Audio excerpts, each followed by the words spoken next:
ये एक मिसाइल जो कि आपके इतना दूर, इसकी कैपेबिलिटी 300 से 500 किलोमीटर थी और 3 घंटे जो सुनने में आया है कि पाकिस्तान की टेरिटरी में ट्रैवल करता रहा है। तो इंडिया ने तो आपको टेस्ट किया, इंडिया ने तो ये देखा है कि क्या आपके पास इतनी कैपेसिटी, इतनी कैपेबिलिटी है कि क्या आप उनके मिसाइल्स को रोक सकते हैं। आफत में छुपी हुई रहमत भी साबित हो सकती है ये चीज़ कि अगर हम रिवर्स टेक्नोलॉजी और इंजीनियरिंग से हम अगर इसका कोई एंटीडोट तैयार कर लें या इससे बेहतर कोई या इस सॉर्ट ऑफ थिंग, इस तरह की कोई चीज़ तैयार कर लें तो ये बहुत अच्छी बात है। मतलब कि आपको नहीं लगता कि ये एक मिस फायर था? मेरे ख्याल में तो ये मिस फायर भी नहीं है, कोई बच्चों का खिलौना तो नहीं है ना जो सड़क पे पड़ा हुआ और उसने चला दिया है। अगर उन्होंने ऐसी अकाउंटेबिलिटी की एग्जांपल सेट की है तो आई थिंक ये अच्छी एग्जांपल है जिसमें उन्होंने इसको फॉलो भी किया है और उसके खिलाफ एक्शन भी लिया है।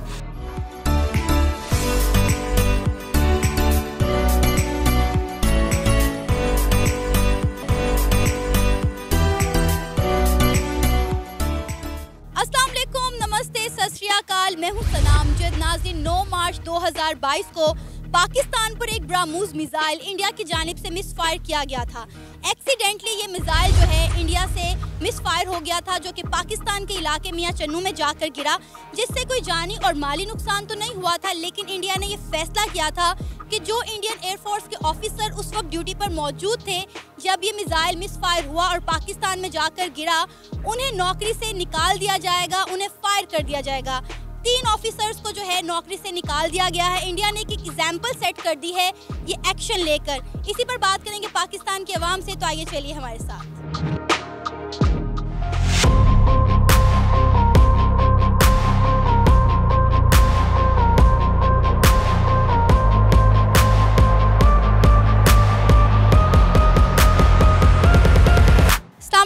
वालेकुम सलाम जी। आपका नाम? नुमान कैसर जी। मेरा नाम मुगीरा मजहर है। इरफान रियाज। साजिद। सर, 9 मार्च 2022 को पाकिस्तान पर एक ब्राह्मोस मिसाइल इंडिया की जानिब से मिस फायर किया गया, जिसे बाद में इंडिया ने एक्सेप्ट भी कर लिया कि ये एक्सीडेंटली फायर हो गया था और जिससे कोई पाकिस्तान में जानी और माली नुकसान तो नहीं हुआ। लेकिन अब इंडिया ने इस पर एक टीम बिठाई, इसके खिलाफ एक्शन लिया और 3 ऑफिसर्स को जो उस वक्त ड्यूटी पर मौजूद थे एयरफोर्स के, उन्हें फायर कर दिया गया। क्या कहेंगे आप इस सारे मामले को किस नज़र से देखते हैं? इंडिया का ये एक्शन कैसा लगा आपको? जी, आपने भी जिक्र किया कि किसी कोई जानी और माली नुकसान नहीं हुआ। व्हाट इफ़ ये जानी और माली नुकसान हो जाता? ये मियां चन्नू किसी कोल्ड स्टोरेज पे गिरा है अभी, मिसाल के तौर पे खुदा नास्ता इस्लामाबाद में जाके पार्लियामेंट हाउस के ऊपर गिर जाता, प्रेसिडेंट हाउस के ऊपर गिर जाता, किसी ऐसी जगह पे भी तो गिर सकता था। ठीक है, सो इससे हमने इसको इस अंदाज से नहीं देखना कि इससे जानी और माली नुकसान हुआ है कि नहीं। इसके पीछे हमने दुश्मन की इंटेंशन देखनी है। मैं बीइंग ए वकील, क्योंकि मैं चीज़ों को ज़रा क्यूरियस अंदाज में देखता हूँ, मुझे लगता है कि उनकी तरफ से हमें टेस्ट किया गया। ये एक मिसाइल जो कि आपके इतना दूर, इसकी कैपेबिलिटी 300 से 500 किलोमीटर थी और 3 घंटे जो सुनने में आया है कि पाकिस्तान की टेरिटरी में ट्रैवल करता रहा है। तो इंडिया ने तो आपको टेस्ट किया, इंडिया ने तो ये देखा है कि क्या आपके पास इतनी कैपेसिटी, इतनी कैपेबिलिटी है कि क्या आप उनके मिसाइल्स को रोक सकते हैं। बदकिस्मती से हमारे जो दिफाई इदारे हैं वो उनकी तवज्जो किसी और जानिब, उनकी तवज्जो रजीम चेंज की जानिब, उनकी तवज्जो एक पाकिस्तान के सबसे पॉपुलर लीडर को हटाने की जानिब, उनकी तवज्जो इन हर मुआशी हालात व वाक़यात से हटाने पे है। तो ये मेरे लिए बीइंग अ वकील जो बात करता हूँ, क्योंकि वकील ज़्यादा कॉन्शियस होता है चीज़ों के बारे में, हमें नज़र आ रहा है कि चीज़ें हमारे मुल्क की किस जानिब जा रही हैं। तो जो तवज्जो दी जानी चाहिए हमारे दिफाई इदारों को, मुझे नज़र आता है 3 घंटे वो किस गफलत का शिकार थे, वो लोग किधर थे। मैं इस चीज़ पे सवाल, इस चीज़ का मैं ये नहीं सोचूंगा कि जानी और माली नुकसान हुआ है कि नहीं हुआ। मेरा सवाल एज ए कंसर्न पाकिस्तानी ये है कि 3 घंटे हमारा दुश्मन, 3 घंटे हमारा मुल्क उसके कंट्रोल में था। मेरा असल में सवाल ये है, इसका जवाब मुझे कौन देगा? बिल्कुल, हमारा एक सवालिया निशान है हमारे डिफेंस सिस्टम के ऊपर कि हमारा डिफेंस सिस्टम उस वक्त कहाँ पर मौजूद था कि इतनी देर तक एक मिसाइल हमारे मुल्क में आया, गिरा और काफ़ी देर तक हमारा जो डिफेंस सिस्टम है ये वो जज ही नहीं कर पाया कि ये मिसाइल किस इलाके में किस जगह पर जाकर गिरा है। अल्लाह ना करे उससे कोई जानी या माली नुकसान हो जाता तो ये तो फिर हमारे डिफेंस सिस्टम पे एक सवालिया निशान था। वैसे अब भी सवालिया निशान है, लेकिन अगर कोई नुकसान होता तो हम उसका कफारा फिर कौन अदा करता? जी बिल्कुल, आप बिल्कुल बजा फरमा रही हैं। आई एम ग्लैड कि आपने ये इतना अहम इशू आपने आज रेस किया है। इंडिया ने वो जो पंजाबी में एक फ्रेज इस्तेमाल करते हैं, गोंगलुआ तो मिट्टी लड़ा, ठीक है। So India has just done a formality to let the government their government, Pakistani government, the international organisations know that we have done something about it. ठीक है, बस दैट्स इट। उन्होंने जो टेस्ट करना था उन्होंने टेस्ट कर लिया है कि पाकिस्तान के पास कैपेबिलिटी, कैपेसिटी और सबसे बढ़ के विल नहीं है। सो खुदा ना आस्ता 19 फरवरी 2019 का जो वाक़या हमारे जहन में है कि हमने अगले दिन ही जाके जवाब दिया था। अब इंडिया ने आपको एक किस्म का जवाब दिया है कि ठीक है, आपने वो तो कर लिया था, 3 घंटे आप लोग कहाँ थे। वो इसके मुताबिक अपनी डिफेंस स्ट्रेटजी को आप मॉनिटर करेंगे, डिफेंस स्ट्रेटजी को बनाएंगे ताकि पाकिस्तान को अगली दफ़ा फिर पकड़ा जा सके। तो मेरा कंसर्न असल में ये है। अब हमारे पास ब्राह्मोस मिसाइल की टेक्नोलॉजी आ चुकी है, आपको लगता है कि पाकिस्तान उस टेक्नोलॉजी को यूज़ करते हुए कोई मिसाइल बनाने में कामयाब होगा, या फिर हम उससे बेहतर कोई मिसाइल तैयार कर सकते हैं अब, क्योंकि हमें टेक्नोलॉजी तो पता चल गई है ना? देखिए, मेरा सवाल ज़रा मुख्तलिफ नौइयत का है। मेरा सवाल ये है कि हमारी तवज्जो, आपके पास Ghauri missile, Shaheen missile, nuclear capable missiles, ब्राह्मूल मिसाइल पैदा हुआ, ये भी न्यूक्लियर कैपेबल मिसाइल था। ठीक है, इसके अंदर न्यूक्लियर बम भी हो सकता था। मेरा सवाल ये नहीं है, कैपेबिलिटी, टेक्नोलॉजी आपके पास काफ़ी मौजूद है। मेरा सवाल ये है कि क्या आपके दिफाई इदारों की तवज्जो इस जानिब, मुल्क के दिफा की जानिब, जिसके लिए आइन और दस्तूर में उनको रोल दिया गया था, क्या उनकी ये तवज्जो है? या बार बार मैं सवाल द कॉस्ट ऑफ रिपीटेशन ये कहूँगा कि उनकी तवज्जो है रजीम चेंज पे, उनकी तवज्जो है हर उस चीज़ में मुदाखलत करना जिनका आइनी तौर पर उनका हक नहीं बनता। ठीक है, तो मेरा ये सवाल है कि हमारी अदलिया कब बोलेगी? ये सवालिया जो सवाल है हमारी अदलिया पे भी है, ये सवाल है हमारे मुल्क के सियासतदानों पे भी है कि जिस इदारे को आइन में एक ख़ास मकसद के तहत बनाया गया था, वो इदारा उस मकसद के अलावा सारे काम कर रहा है। तो ये ऐसा क्यों है? मेरा सवाल बार बार यही है। ये क्वेश्चन नहीं है कि कितनी नई टेक्नोलॉजी हम लेके आएंगे। टेक्नोलॉजी आपके पास मौजूद है, एक से बढ़कर एक टेक्नोलॉजी मौजूद है। ज़रूरी नहीं कि आपने रिवर्स इंजीनियरिंग करके ब्राह्मूस मिसाइल जो भी है इसकी रिवर्स इंजीनियरिंग करनी है।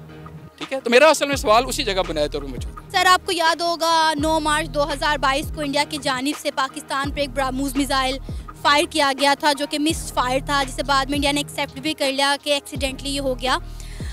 अब इंडिया ने इस पर एक्शन लेते हुए अपने 3 ऑफिसर्स को नौकरी से निकाल दिया, उन्हें फायर कर दिया है कि उन्होंने इतनी लापरवाही का मुजाहिरा किया कि एक मिसाइल मिस फायर हुआ और पाकिस्तान में जाकर गिरा। क्या कहेंगे, इंडिया ने एक एग्जाम्पल सेट की है इस तरह का एक्शन लेकर? बिल्कुल, इंडिया ने एक एग्जांपल सेट की है। मैं ये कहना चाहूँगा कि पाकिस्तान और इंडिया न्यूक्लियर कंट्रीज़ हैं, इनके पास न्यूक्लियर पावर्स हैं। हम बिल्कुल भी इस तरह की मिस्टेक के मुतहम्मल नहीं हो सकते। कोई भी प्रोफेशनल जो आर्मी के प्रोफेशनल्स हैं, they should deal all these things with a lot of care. मैं समझता हूँ कि अगर उससे जानी नुकसान होता या माली नुकसान या लोगों के बच्चे या उनकी घरों का इंफ्रास्ट्रक्चर का नुकसान होता, तो ऑब्वियसली वो इररिपेयरेबल लॉस था। तो इंडिया की तरफ से ये एडमिट करना उनकी प्रोफेशनलिज्म को भी साबित करता। और मैं समझता हूँ कि अगर ये पाकिस्तान की तरफ से भी हुआ होता तो सेम रिजल्ट्स ही आते, बिकॉज इंटरनेशनल लेवल पर या इंटरनेशनल बॉर्डर्स पर इस तरह की जो मिस्टेक है उसका मुतहम्मल कोई भी कंट्री नहीं हो सकता। बिल्कुल ऐसा ही है, जब इस तरह कोई आपकी कंट्री पर मिस फायर भी मिसाइल करता है तो डेफिनेटली उसका एक जवाब दिया जाता है, लेकिन पाकिस्तान ने इसका कोई ऐसा एक्शन नहीं लिया, ना कोई जवाब दिया। मैं ये समझता हूँ कि 2 चीज़ों पे डिपेंड किया। पहली चीज़ ये कि जो हमारे नुकसान का तखमीना लगाया गया उसमें कोई इतने डेडली रिजल्ट्स नहीं थे, नंबर 1 बात। नंबर 2 बात, जब टारगेट जिस पे वो मिसाइल आकर गिरता है तो वहाँ से ये असर्टेन किया जाता है कि क्या वाकई इसको टारगेट किया गया है या वाकई ये मिस्टेकनली हुआ है। तो उस चीज़ ने काफ़ी चीज़ें विजिबल कर दी थी कि इट वाज अ मिस्टेक। दूसरी बात यह है कि इंटेलिजेंस और जो आर्मी की जो आला क़यादत होती है उनको इस चीज़ के ऊपर एतमाद में लिया गया था, और ऑब्वियसली इसी वजह से पाकिस्तान ने उसको इतना शदीद रद्द-ए-अमल नहीं दिया था। तो मेरा ख्याल है यही उसकी वजह। आपको नहीं लगता कि हमारा डिफेंस सिस्टम धरा का धरा रह गया कि एक मिसाइल दूसरे मुल्क से आकर, बॉर्डर पार से आकर हमारे मुल्क के अंदर आके गिर जाता है? वो तो अल्लाह का करम है, अनफॉर्चुनेटली वो कोई न्यूक्लियर मिसाइल नहीं था। अगर न्यूक्लियर मिसाइल होता तो उसके जो है तबाहकुन असरात जो थे वो हमारे कुछ और ही होते, कुछ और ही मनाजिर होते। तो आपको नहीं लगता कि हम इतने मिनट्स तक ये जज ही नहीं कर पाए कि वो मिसाइल हमारी कंट्री में एंटर हो गया और कहाँ जाकर गिरा है? हमारे डिफेंस सिस्टम पर क्या ये सवालिया निशान नहीं है? ऑब्वियसली ये क्वेश्चन मार्क है हमारे डिफेंस सिस्टम पर। ऑब्वियसली जहाँ तक हमारी मुल्क की सिक्योरिटी का मामला है, इन चीज़ों से हमें अप टू द मार्क होना चाहिए और अवेयर होना चाहिए। लेकिन ये भी बात साथ ही मैं इसमें ऐड करूँगा कि मिस्टेक्स और जो ह्यूमन एरर है वो हर जगह पे पाया जाता है। इवन के 9/11 में भी उनके जो प्लेन्स हैं हाईजैक किए गए और वहाँ पर उनको मिसयूज़ भी किया गया, तो वो भी एक ह्यूमन एरर था। पॉसिबिलिटी और स्पेस हर जगह पे पाई जाती है मिस्टेक की, बट ऑब्वियसली ये एक अलार्म था, ये एक वार्निंग थी जिससे हमें जो है वो सीरियसली लेना चाहिए और next time we should be careful about such topic. आपको नहीं लगता इस मिसाइल के पाकिस्तान में आने के बाद पाकिस्तान के पास टेक्नोलॉजी आ गई है कि हम लोग ब्राह्मोस मिसाइल किस तरह जो है वो बना सकते हैं और पाकिस्तान उस टेक्नोलॉजी को यूज़ करते हुए अपने मिसाइल्स में बेहतरी ला सकता है या उस तरह के मिसाइल जो है वो बना सकता है? ऑब्वियसली रिवर्स टेक्नोलॉजी और रिवर्स इंजीनियरिंग के साथ काफ़ी कंट्रीज़ ये जो है वो इस चीज़ को पॉसिबल करते हैं। तो अगर पाकिस्तान इस टेक्नोलॉजी से, इसको हम बोलेंगे ब्लेसिंग इन डिस्गाइज, आफत में छुपी हुई रहमत भी साबित हो सकती है ये चीज़ कि अगर हम रिवर्स टेक्नोलॉजी और इंजीनियरिंग से हम अगर इसका कोई एंटीडोट तैयार कर लें या इससे बेहतर कोई या इस सॉर्ट ऑफ थिंग इस तरह की कोई चीज़ तैयार कर लें तो ये बहुत अच्छी बात है। क्या वजह है हमारे ब्रेन इतने ज़्यादा वॉश क्यों किए गए हैं कि हम देखें तो वहाँ के लोग यहाँ से और यहाँ के लोग वहाँ के लिए जहर उगलते हैं? कोई बहुत कम लोग होंगे, कोई बहुत कम परसेंटेज होगी जो आपस में प्यार मोहब्बत शो करती है, लेकिन मोस्टली लोग एक दूसरे के बारे में मिसकंसेप्शंस जो हैं वो रखते हैं। मतलब आप कह लें कि वहाँ के लोग यहाँ के बारे में और यहाँ के लोग वहाँ के बारे में बहुत बुरी राय रखते हैं। देयर वाज अ टाइम जब ऐसा था, but due to the revolution in social media ये चीज़ काफ़ी ज़्यादा हद तक कम हुई है। और एक दूसरी बात ये है कि ये कुछ अनअवेयरनेस भी थी। हम लोग ट्रेडिशनली ये शुरू से ही हमें बताया जाता है कि हिंदू एक मकार कौम है, बट मैं ये समझता हूँ कि हमें अपने दोस्तों को अपने पास रखना चाहिए और एनिमीज़ को उससे भी ज़्यादा पास रखना चाहिए। हमारे जो एनिमीज़ हैं हम उनसे फुली अवेयर्ड हैं, हमें पता है, लेकिन ये बात बिल्कुल आपकी सच है, ये मिसकंसेप्शन है और अच्छे बुरे लोग हर जगह पे पाए जाते हैं। और लेकिन मैं समझता हूँ कि ब्रदरहुड और हम आहंगी के साथ काफ़ी ज़्यादा चीज़ों को डील किया जा सकता है और इस पूरी दुनिया में अब कोई भी कंट्री जो है वो war and death and terror और डिस्ट्रक्शन का मुतहम्मिल नहीं हो सकता। तो उसके अलावा history has always been dictated, इसको लिखा नहीं गया, इसको लिखवाया गया है। तो उसकी वजह से भी काफ़ी ज़्यादा फैक्ट्स एंड फिगर्स को मसख करके हक़ाइक़ से हटाकर पेश किया गया, जिसकी वजह से ये काफ़ी ज़्यादा कन्फ्यूजन्स पाई जाती हैं। But with the passage of time these things are getting better. Sir 9 March 2022 को पाकिस्तान पर एक ब्राह्मोस मिसाइल मिसफायर किया गया इंडिया की जानिब से, जो कि बाद में इंडिया ने एक्सेप्ट कर लिया कि एक्सीडेंटली जो है वो फायर हो गया था, जो कि पाकिस्तान के इलाके मियां चन्नू में जाकर गिरा और कोई जानी और माली नुकसान तो नहीं हुआ था। लेकिन इंडिया ने उसके खिलाफ कमेटी बनाई और जो एयरफोर्स के इंडियन ऑफिसर वहाँ पे मौजूद थे उन 3 ऑफिसर्स को फायर कर दिया गया है। क्या कहेंगे, इंडिया ने एक एग्जाम्पल सेट की है इस तरह का एक्शन लेकर, एक अकाउंटेबिलिटी करके? नहीं, मेरा नहीं ख्याल कि ये कोई एग्जाम्पल सेट हुई है। ठीक है, हर बंदे का अपना एक पॉइंट ऑफ रेज है, लेकिन मैं नहीं समझता हूँ कि ये इंडिया ने कोई एग्जाम्पल सेट की है। मुझे तो ये एक दिखलावा लगता है। कोई बच्चों का खिलौना तो नहीं है कि हर बंदे के हाथ में आ गया और उसने चला दिया। तो ये मेरे ख्याल में तो सिर्फ एक दुनिया को दिखावा किया है उसने कि हम जो हैं इन चीज़ों के ख़िलाफ़ हैं। तो मेरा नहीं ख्याल कि ये कोई एग्जाम्पल सेट की। मतलब कि आपको नहीं लगता कि ये एक मिसफायर था? मेरे ख्याल में तो ये मिसफायर भी नहीं है। कोई बच्चों का खिलौना तो नहीं है ना जो सड़क पे पड़ा हुआ और उसने चला दिया है। तो मैं नहीं इस चीज़ को एक्सेप्ट करता। ऑफिसर्स फायर किए गए हैं वो ये सिर्फ एक दिखावा है। हो सकता है कि ये दुनिया को दिखावा और वो वापस अपने जॉब पे हों। दिखावा क्यों करना चाहेगा इंडिया? जाहिर सी बात है कि इंटरनेशनल प्रेशर भी हो सकता है उसके ऊपर, तो उसकी वजह से उसको करना पड़ रहा है। मुझे ये बताएं कि अभी तो अल्लाह खैर करे कोई नुकसान नहीं हुआ, लेकिन अगर उसमें न्यूक्लियर वेपन मौजूद होता या कोई न्यूक्लियर मवाद मौजूद होता तो कितना नुकसान हो सकता था? बिल्कुल जी, बहुत ज़्यादा नुकसान होना था। वो अकेला पाकिस्तान नहीं, जाहिर सी बात के साथ हमारे हमसाया मुल्क को भी होना था। उसका नुकसान तो बिल्कुल होना था, जाने माली नुकसान दोनों साइडों पे होना था। जब ये मिसाइल पाकिस्तान में आकर गया तो काफ़ी मिनट तक जो है हमारा जो सिस्टम है वो ये डिटेक्ट ही नहीं कर पाया था कि मिसाइल कहाँ पर और किस इलाके में जाकर गिरा है। क्या कहेंगे, क्या ये एक सवाल या निशान नहीं है कि हमारा सारा डिफेंस सिस्टम धरा का धरा रह गया और एक मिसाइल इंडिया से आकर हमारे मुल्क के अंदर गिर जाता है और हमें पता भी नहीं चलता? नहीं, मेरा नहीं ख्याल कि हमारा डिफेंस सिस्टम इतना वीक है। बेसिकली उसकी स्पीड और उस हिसाब से मेरे ख्याल में जो ड्यूरेशन है वो कुछ सेकंड्स के हिसाब में होती है। तो मेरा नहीं ख्याल किया कि वो पाकिस्तान के रेंज में नहीं आया या हमारी फोर्सेस को इल्म मालूम नहीं हुआ, वो 100% मालूम हुआ होगा। इसीलिए तो उसी वक्त बर वक्त मेरे ख्याल में 2-4 मिनट के बाद ही उसकी खबर भी आनी शुरू हो गई। तो मेरा नहीं ख्याल कहता कि इतना वीक था, लेकिन उसकी ड्यूरेशन क्योंकि काफ़ी कम होती है, लेकिन पाकिस्तान ने उसको अटैक इसलिए नहीं किया कि अल्लाह ना करे क्योंकि वो पाकिस्तानी हदूद में था, तो अपना ही जानी माली नुकसान भी होना था इसलिए। लेकिन ये मेरा नहीं ख्याल कहता कि ये डिफेंस सिस्टम इतना कमज़ोर है हमारा। सर, हम लोग ये दुश्मनियाँ ख़त्म क्यों नहीं कर देते? हम लोग दोनों मुल्क अपने बजट का बहुत बड़ा हिस्सा जो है अपने डिफेंस पर लगाते हैं।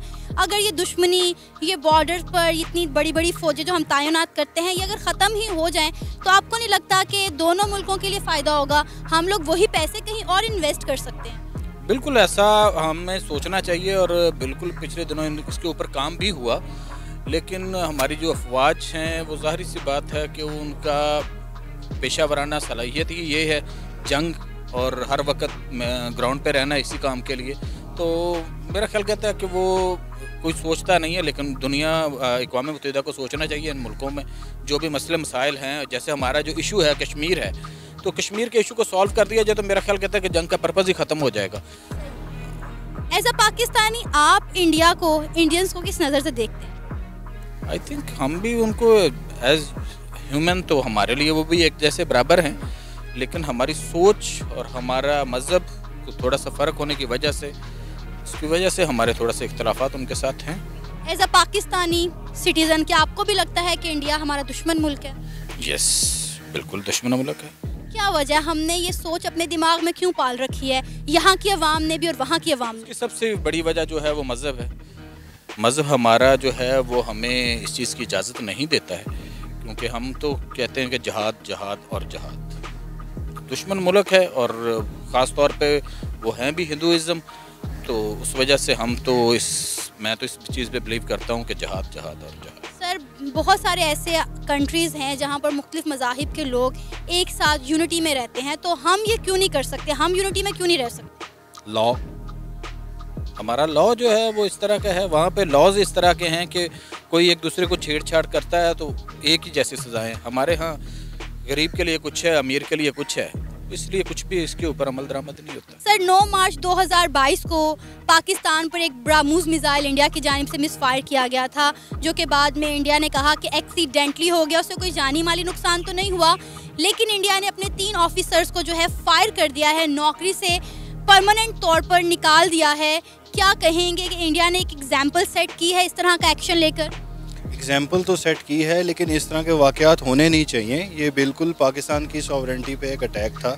माना कि कोई माली या जानी नुकसान नहीं हुआ, लेकिन एक हमारी सरहद पार से किसी चीज़ का आना और उसका सॉवरेंटी को अटैक करना एक डायरेक्ट अटैक के मुतरादिफ है।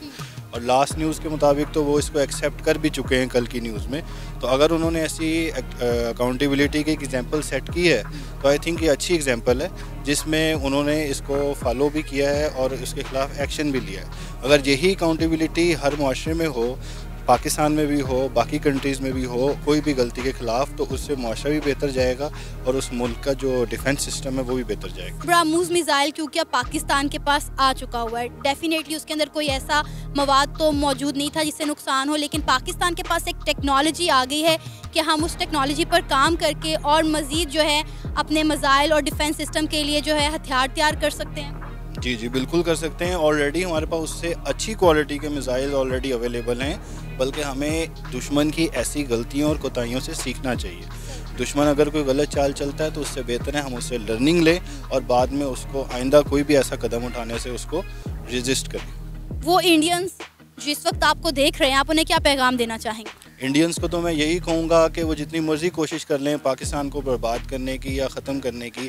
पाकिस्तान बनाई ला इलाहा इल्लल्लाह मुहम्मदुर रसूलुल्लाह के नाम पे, तो जब तक ये कलमा कायम है तब तक इंशाल्लाह पाकिस्तान भी कायम है। ये था हमारा आज का प्रोग्राम। आपने जानी पाकिस्तानी अवाम की राय। मेरा मानना ये है कि हमें दुश्मनियों को, नफरतों को ख़त्म करके अमन और मोहब्बत का पैगाम देना चाहिए। हम जो सब कंट्रीज़ अपना बजट का बहुत ज़्यादा हिस्सा डिफेंस पर लगाते हैं, उन्हें एजुकेशन पे, हेल्थ पर और डिफरेंट सेक्टर पर इन्वेस्ट करना चाहिए और अपने मुल्क को तरक्की की जानिब बढ़ाना चाहिए। आपकी इस बारे में क्या राय है? आप अपनी राय का इजहार कर सकते हैं नीचे दिए गए कमेंट सेक्शन में। इसी के साथ मुझे इजाज़त दें। पर जाने से पहले हमारे चैनल को सब्सक्राइब करें, वीडियो को लाइक करें और शेयर करें। अल्लाह हाफ़िज़।